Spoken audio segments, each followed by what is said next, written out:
All right, still with me, Los Angeles County Deputy Public Defender Philip Dubé and co-founder of My Rights Law Group, Bobby Shamuilian. Bobby, I'm going to start with you. The critics, as we heard there in that piece, claim that, you know, this is a slippery slope, protected speech, et cetera, et cetera. Is there any argument you can make that the speech that we saw in this case, the encouragement, the different things that went on, perhaps within the boundaries of this type of BDSM lifestyle even, is there any way that that can be protected speech? Great question, Mike. I definitely feel that the type of lifestyle that they were engaged in and some of the messages that were sent between the defendant and victim, that could be protected speech, but the people argue that it went further than that. If we were just dealing with maybe an adult and these factors, I feel that that could be a difference, but we were dealing with someone who originally was reached out to over the internet when they were 13.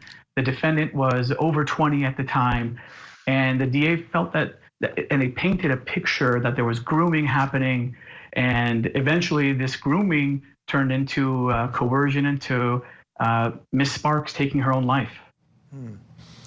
You know, Philip, he raises a good point that this age differential, that whole optic was very bad, and there was no other verdict in this particular case. So I wonder, had they been the same age, had this been two adults, would those words, the way he encouraged her to go ahead and do this act, ultimately she decided to do it, would that be akin to yelling fire in a theater had it been two adults? That's a very good question, Michael. You know, the coercive suicide aspect of this sort of negligent type of homicide, again, is a term of art. And really what it means, it doesn't mean you're necessarily forcing somebody into committing an act of suicide or any other type of act.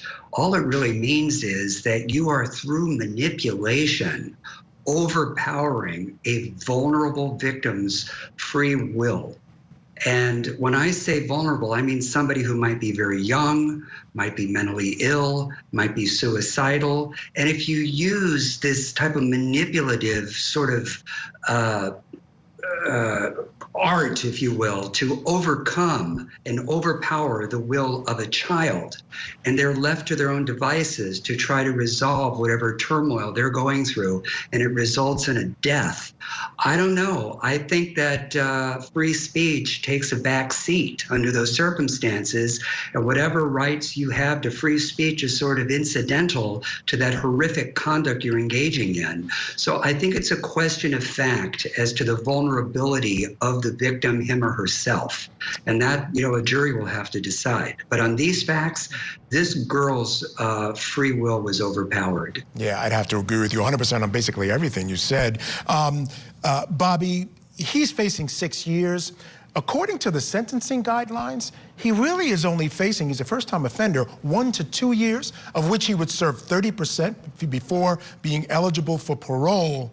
Clearly, the law is inefficient in this area. I mean, I can't see that being a proper sentence for a situation. This was an egregious crime. So what your thoughts on the possible sentence in this case and the need to find new laws to deal with this type of thing?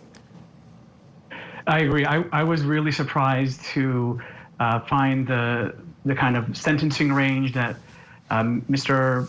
Berkebile was going to deal with. And I think the defense brought up the fact that it wasn't just a victim that may have just been suffering from serious mental health issues, depression, but he claimed they were both damaged, and clearly the evidence in the case suggested that the defendant as well was going through some serious life challenges. And although it didn't move the jury at trial, I think that during sentencing it could still come into play and make an impact there. Yeah, I agree with you. I think the state said already they're going to ask for the maximum, but with some of those other mental health factors, if they come in during that sentencing hearing, that could clearly have an effect on the outcome of this case. Now, folks, this case has had many disturbing elements, including, of course, suicide. If you or someone you know is struggling, there is help available. The Suicide Prevention Lifeline is available 24/7. That number is there on your screen. It's 1-800-273-TALK. Again, if you just make the call if you're having any issues at all. If you know someone having issues, Give them the number, have them make the call. You cannot do anything but help. All right, we're going to take a break now. Thanks to Philip Dubé for being with us. As always, love him. He knows I do. Bobby Shamuilian, you're going to be sticking around with us. Coming up next, we're getting you primed for our next trial here on Court TV.